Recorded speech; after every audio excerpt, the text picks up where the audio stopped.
Spalniyni kichkina bo'lgani yaxshimi, katta bo'lgani yaxshimi? Bitta spalniy ko'rsataman sizlarga, fikringlar aniq o'zgaradi. Keling, Jamshid, bitta ko'rsating. Bu spalniyimizni kengligini qarang, kattaligini qarang.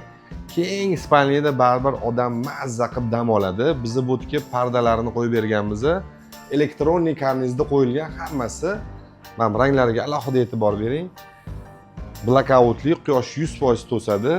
Turkiyadan zakaz asosida kelgan. Tullarimiz mativiy. Bu nemetskiy tullardan foydalanganmiz. Bular ham zakaz asosida kelgan. Endi spalniyaga kelganingizdan keyin charchagandimda kelib, bunday yotganingizda mana bunaqa elektronik karnizlarni bitta yopib dam olsangiz, nima deyapti buni? Buni xohlagan pozitsiyasida to'xtatib, xohlagan pozitsiyasida ochsangiz bo'ladi mana. Bitta qilsangiz to'xtaydi, yana dalishi davom etadi. Keyin bu yerda qilayotgan ishlarimizdan mana bu o'rtalaridan razrezli qilib berganmiz. Bitta ochganda mana bu bemalol ko'rishligi mumkin. Spalniy o'zi, meni fikrim, qorong'i bo'lsa mazza qilib dam olishadi. Mana bu toshlarga alohida e'tibor bering. Qarang, Jamshid. Bu toshlar nima qilingan? Bu mebeldan qilinadigan bo'lsa qirilib ketadi.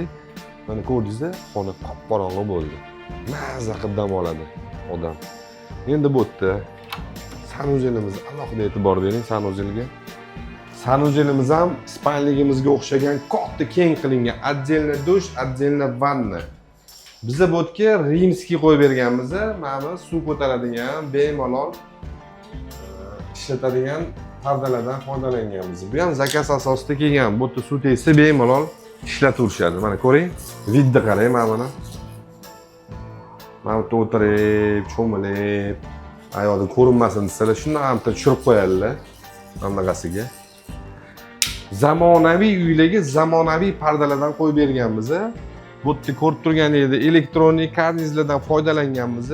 Kimga shunaqa zerikib ketguncha ishlatadigan pardalar kerak bo'ladigan bo'lsa, 10-15 yil, 20 yil xizmat qiladigan pardalar kerak bo'ladigan bo'lsa, bizga murojaat qilsanglar, zo'r qilib beramiz.